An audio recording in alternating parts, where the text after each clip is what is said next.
Now, when this news first emerged, I did feel as though it was important to acknowledge the elephant in the room, and she's just here. But in addition to that, there are some things we need to discuss. Wagon Wheel Watusi, oh my god, hey, welcome back to my theatre-themed YouTube channel. Briefly forgot my catchphrase then, thought I was Cher. My name is Mickey Joe, and I am obsessed with all things theatre, and today we're going to be talking about the upcoming West End transfer of the brand new stage musical adaptation of the popular film Burlesque, which of course originally starred the icon that is Cher, alongside another icon, Christina Aguilera. Now, this production first premiered regionally in the UK. It was seen in Manchester. It's played a couple of regional runs, all the while presumably eyeing a West End transfer, one that has now been announced and is rapidly approaching. Only not everything is completely straightforward, because in between that first production, which it's worth saying I didn't get the chance to see, but I did hear very good things about from some very canny regular theatre-going friends, and the upcoming run, which is going to be taking place at the Savoy Theatre just after Mean Girls closes and before Paddington the Musical arrives later this year,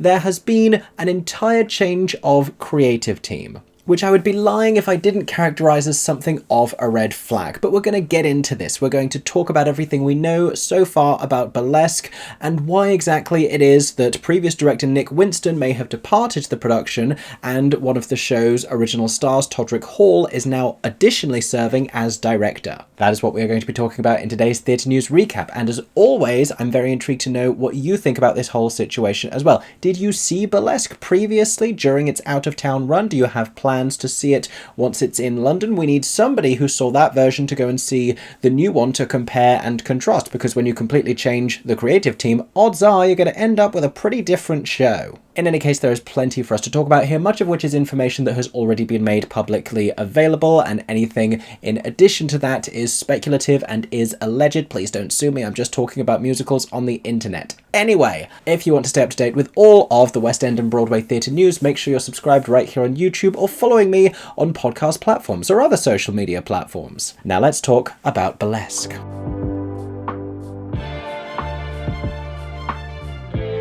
So let's do a little bit of a compare-contrast to begin with. Let's talk about the creative team who were first involved in this show when it was the world premiere production a good long while ago. If any mention of it hasn't been scrubbed from the internet. Here we go, playbill.com. So this was talked about in February 2024. This is when Todrick Hall was announced to have joined the world premiere production as a cast member. But not only that, the show featured a hybrid score with, I believe, some jukebox songs, but also original songs. It may actually have been entirely original songs, I'm not entirely sure. Some of which had been written by the show's star, Jess Foley, who was playing the Christina Aguilera role, with some differences to the original plot of the film, it's worth pointing out, but other songs had been contributed by Todrick Hall. So immediately at the very beginning, he was never just a cast member, he was always a cast member and co-composer, and now in London he's going to be cast member, co-composer, director and choreographer, I believe. Lots going on, wearing many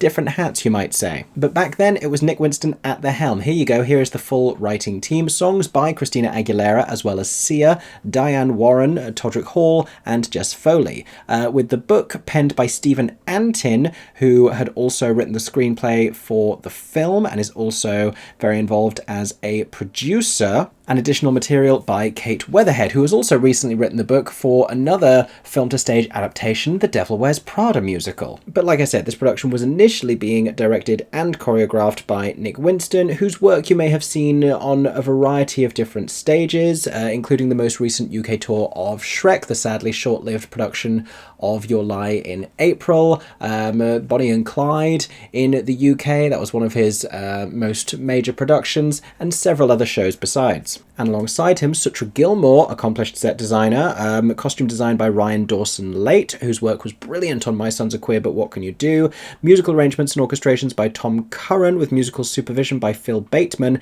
lighting design by Jack Knowles, sound design by Ben Harrison, hair and wig design by Carol Hancock, makeup by Guy Common, musical direction by Chris Poon, and associate choreography by creative co-producer Robin Antin.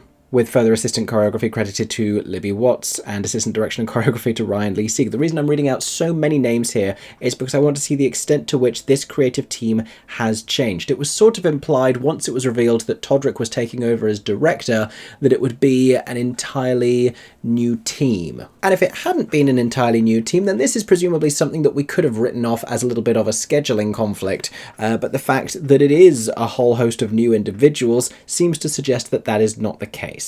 And as of the last few days, the full creative team under Todrick Hall has now been announced. So like I mentioned, Todrick is directing and choreographing this time around. Stephen Antin remains as producer and book writer. Christina Aguilera, Sia, Todrick Hall and Jess Foley, music and lyrics, with Kate Weatherhead still credited. Tom Curran remains as orchestrator and arranger, but we have a new set designer. No longer Sutra Gilmore, instead Nate Bertone. Marco is now credited as the costume designer, with additional costume designs by Roberto Soras. I'm so sorry if I'm mispronouncing that name. Marco, who is an established costume designer but has worked more prolifically in the fashion and drag sphere in the west coast of the US, I believe. But this is not his first time, it should be noted, designing for a stage musical, because he recently designed, fittingly, costumes for Drag the Musical off-Broadway in New York. And I assume he has an extensive prior working relationship with Todrick Hall, who, moves in many of those same circles. As I am assuming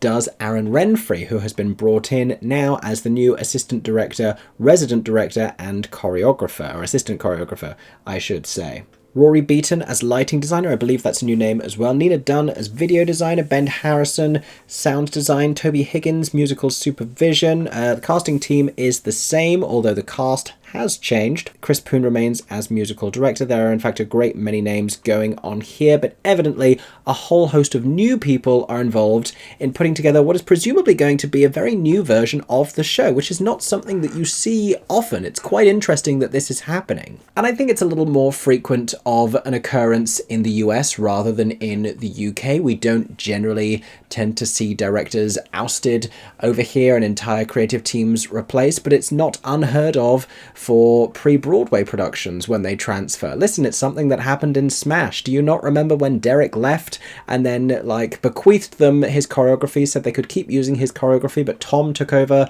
as director, Tom who was previously just one of the show's writers. There's some symmetry with what's going on here. Smash. It imitates life. Now, for those of you who are curious about the show, and it's not one that I've really discussed yet here on social media, it opens at the Savoy Theatre on the 10th of July, running through to Saturday the 6th of September, the day before my birthday. And we have a little bit of a blurb here I'll read for you as well. For those of you who don't necessarily know Burlesque very well, it's a fun film. Welcome to Burlesque the Musical, the glamorous, gritty, and outrageously fun new musical based on the much-loved hit movie that reminds us life isn't fair, it's fabulous. They kept using that remark in the marketing, and I guess I've only seen Burlesque the once, maybe twice in my life, and I'd forgotten if that was a line. I remember the songs, that's something that I recall. I remember the air rights. Discover a club like no other, a place beneath the city lights, underneath the city lights. See, I told you, I remember the songs. Where the sequins sparkles, seduction shimmers, and a life can change in the flick of a feather boa. Feather boas can't flicker, but they can flick, that's on me. When Allie heads to New York in search of her mother, this is very different. For those of you who do know the film, you just had a little bit of whiplash happen there as you were like, wait, what? This is how it's changed. Allie heads to New York in search of her mother. She finds herself drawn into a dazzling underground world where the beat of the music and the heat of the dance will change her life forever. I just can't read this evening. Allie will unwittingly find her extraordinary voice and a most unlikely family of misfits, dreamers, and schemers. So the inherent core message of the thing is the same, and this is quite clever, I think. They have brought the two leading female characters together in a much more closely linked way because, you can guess who her mother turns out to be. And when they were casting the Cher role for the stage, it was cast a decent amount younger. Sorry, Cher. Jackie Burns, Broadway actress of Wicked, If Then, and Titanic, played the role in its original productions, but she isn't continuing with the show to the West End. Instead, that role is going to be played by Broadway legend and original Paulette Orfeh. Yes, one name just like Cher. In fact, I believe I heard an interview once where Orfeh described growing up alongside Cher's son, and that really wouldn't surprise me at all, and that's just one of the ways in which I think this is a very exciting piece of casting. However, we do have to acknowledge how many cast members have changed in between the pre-West End run and the London run.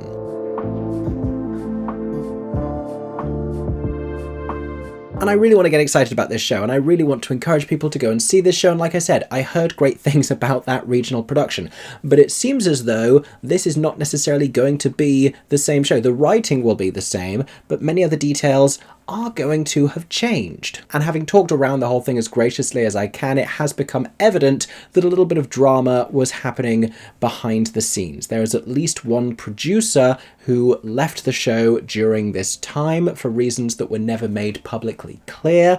And around the same time, in fact, it was Todrick Hall who posted publicly on social media about Nick Winston, the director, having unfollowed all of the cast on Instagram. Which, yes, does sound like a very high school thing to post about, but it's also an incredibly high school thing to do.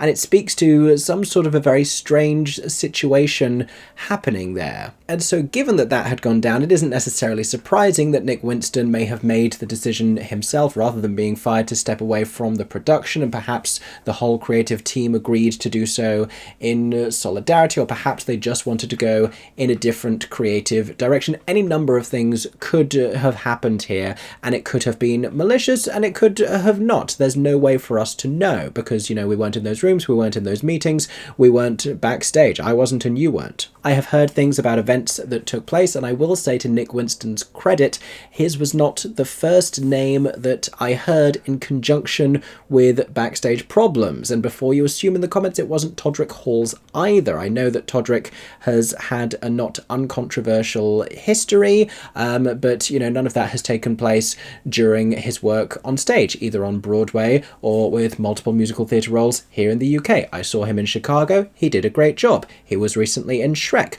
directed by Nick Winston. So, you know, it's intriguing to see how that professional relationship soured. Anything else I may have heard about stuff that went down backstage at Burlesque is speculative, so I'm not going to talk about it here. What I will point out is that, you know, if the problem was central to one creative, as was suggested by that Instagram story, and he then left the production, you wouldn't necessarily expect so many cast members to also not come back. It would suggest that there are bigger problems elsewhere. And, you know, it's not really a surprise that Jess is returning and that Todrick is returning. It's a huge opportunity for her to play this big leading role, but also they're both involved in the writing, so they're still inextricably linked to the show. Now, having mentioned Todrick a great many times, let's acknowledge what an interesting position this is. I think Todrick, you know, love him or hate him, is an incredibly gifted creative, particularly for this kind of style of show. I think this is going to work really well for him as a performer, as a writer,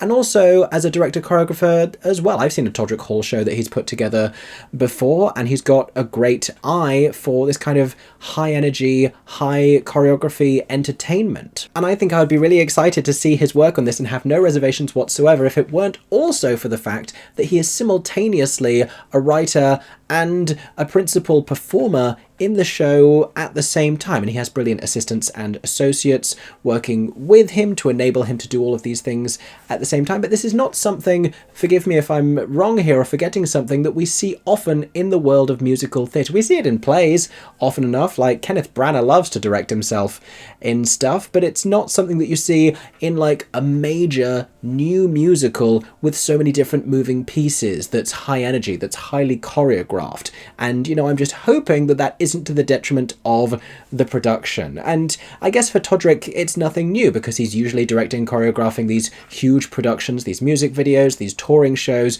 which he is at the center of at the same time. So maybe it's just going to run more like that. Now, if you're wondering if I'm exaggerating a little when I talk about this being a very different production, the new set designer, Nate Bertone, whose recent work includes the very eye-catching set design for the Ogunquit Playhouse production of Come From Away. If you haven't seen pictures of that, go and check it out. It's a gorgeous gorgeous, completely different set to any previous version of the show, and may have been the thing that got him this job. He shared on social media some images of the model box being presented, being pitched for the set design for the show. So it's still currently being put together and being rebuilt, and it was substantially different, just wildly different as an aesthetic from previous versions. I'm not going to put up a side-by-side image here because it's been removed from social media. Clearly they don't want us to see that yet, and I want to respect the wishes of the production. But I will tell you, from having seen it with my eyes and having a very good memory, that it was more akin to the kind of design of Moulin Rouge rather than the burlesque that we were seeing images of from Manchester, which was more like scaffolding and light bulbs and sleek and black and sexy. This is more sort of can-can and corsetry and wooden flooring and set pieces and boxes, a lot more traditional world of burlesque perhaps. And you know, that also may have just been a pitch, that may not be the version of the show that actually happens, but it's clear that an entirely new set design is being put together, so at the very least it's going to look completely different.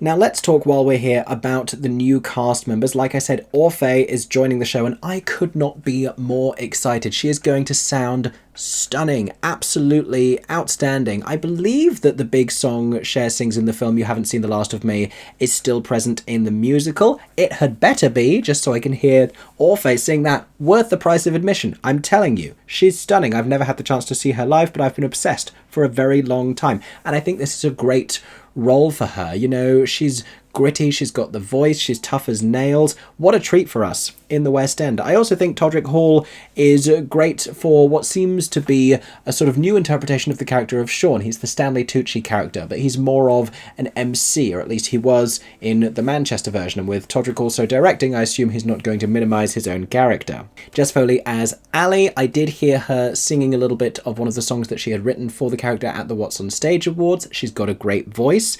George Maguire remains with the show as Vince, and Paul Jacob French is being introduced here as Jackson. I've seen Paul Jacob French in a handful of different shows before, including in the West End, so I'm not sure why he needs to be introduced for a few weeks at the Savoy, but sure. He's very talented. He's a really great, charismatic, exciting choice for this role, actually. I think he's an exciting addition to the cast. Asha Parker Wallace is playing Nikki. I can't recall whether that's a name that was attached to the show before or whether they are new. And this is just the leading cast announcement, with the ensemble yet to be announced. I do already know of a couple of performers who are not returning with the show, and I believe auditions were held not too long ago, so that should all be announced in due time. There is still a little bit of time left before the show begins performances at the Savoy, so they have more than enough time to put all of this together and put together a great show. I don't wish to alarm anyone or concern anyone.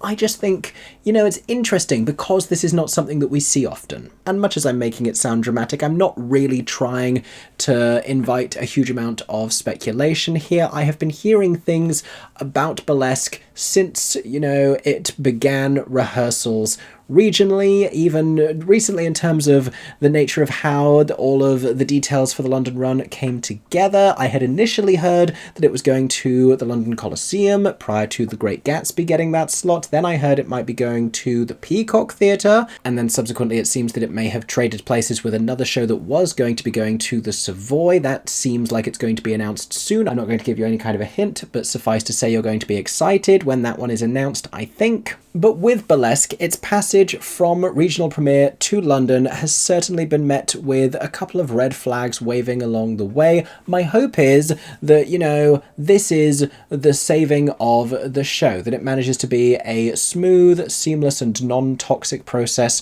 for all involved from this point onwards, that the West End production is a huge success. That's always what I'm rooting for these things, but it would be remiss of me, having acknowledged backstage drama on a handful of other shows previously, and you know, it would be hypocritical of me only to point out my concerns about certain productions and not about others. I think Todrick's brilliant. I think this has the ingredients to be really exciting, and if that first version of the show had never existed and this was just being announced, I would only be sitting here going, oh my god, what an exciting group of people. Todrick directing with his style, and Orfeh in the cast, and this rising talent as well in Jess doing a few weeks at the Savoy. I would be really excited about it, and I hope that I can continue to be excited about it, and everything hereafter is fine. But as always, I will be watching carefully. And if you want to stay up to date with everything that I am seeing and hearing about Burlesque as we approach opening night, which I'm hoping is a huge triumph, and I'm hoping that I get to go and see the show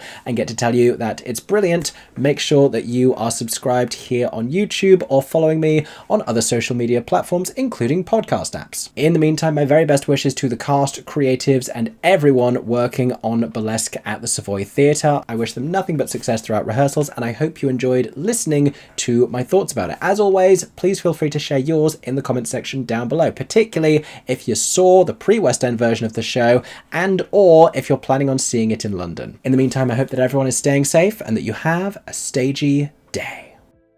For 10 more seconds, I'm Mickey Joe Theatre. Oh my god, hey, thanks for watching, have a stagey day. Subscribe!